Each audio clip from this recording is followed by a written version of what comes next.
Do you wonder what government efforts to stop illegal immigration will look like in 2025? Well, you're in luck. Here's my top 10 list of steps that will be taken to stop illegal immigration next year. President Trump will follow through on his promise to close the southern border and secure the country. And since the Republicans control both the House and Senate, it should be less difficult for him to do so than during his first term when he had to battle both Nancy Pelosi and Chuck Schumer.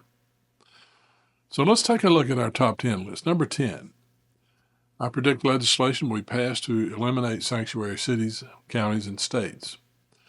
This is a priority of many members of the legislature, and it just makes sense that this should be legislated out of existence because it's federal law, and federal law occupies the field, which is a legal term meaning that's it, that's all. It would be the same as if states and locales said, well, we don't recognize the federal income tax, so you don't have to pay it. This is a federal statute enforced under federal law, and these, quote, sanctuary cities are basically unconstitutional and are violations of the law. Number 9, mass deportation of known criminals and individuals with an order of removal will take place.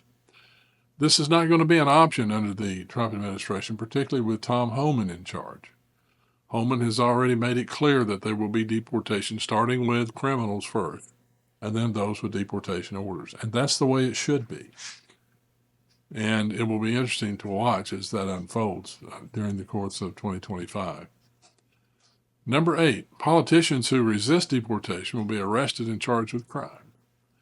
For example, Mike Johnston, mayor of Denver, Brandon Johnson, Chicago mayor, J.B. Pritzker, Illinois governor, and many others.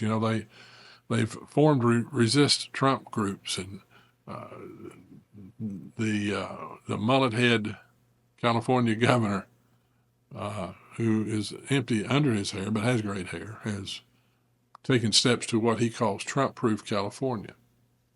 We'll see how that works out for them as this unfolds. But I believe that Homan is dead set on carrying out his duty. Number 7, funding for ICE and CBP will be significantly increased. This is necessary. First of all, for more personnel, and the troops are feeling encouraged significantly now that Homan has been named as the director or the border czar. But also they're getting significant funding for technology, for drones, and for other types of technology that can detect, for instance, underground tunnels, which will likely be coming in as the efforts of the Trump administration shut down that border. Number 6, I predict deportation holding camps will be established in Texas. The state of Texas has already made a 1,400-acre ranch available to the federal government for the purpose of holding detainees to be deported. I suspect that the Trump administration will take advantage of that offer and use this area on the border, the southern border, to stage and to send those back to where they came from. Number 5, catch and release will be eliminated. That's one of the dumbest things that has ever been done in terms of trying to maintain a border. Is you come in illegally, we catch you, we take down some information and say, go wherever you want to go in the country. And, oh, by the way, we'll send you.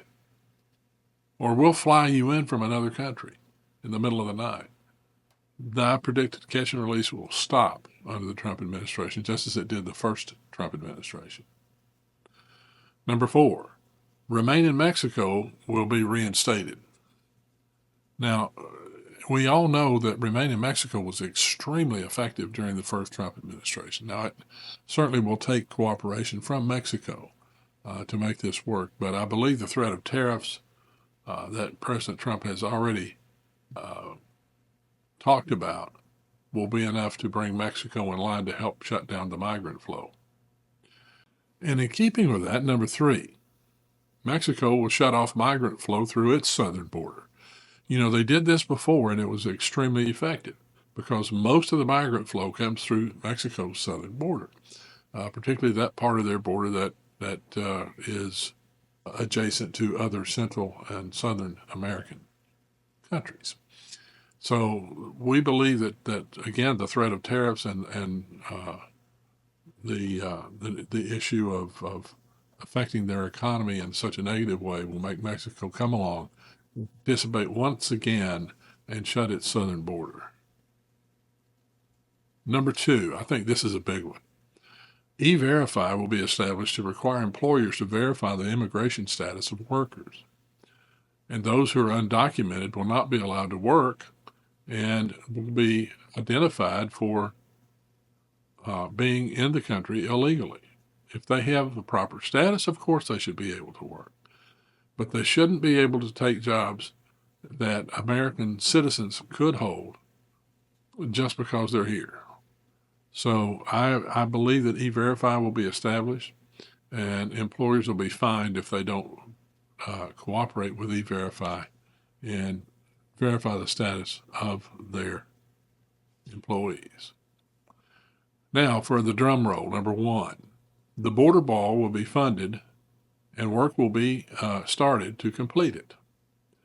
Now, obviously, it's going to take funding from Congress to actually put the border wall up.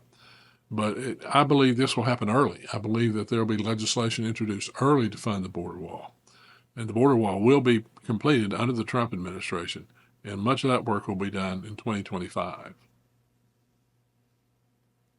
Now, there are a number of other steps that can and will be taken, but I believe these 10 steps are steps that will be taken in 2025. What do you think? You know, there are a lot of other things, and we'd love to hear from you. Why don't you please share your thoughts in the comments?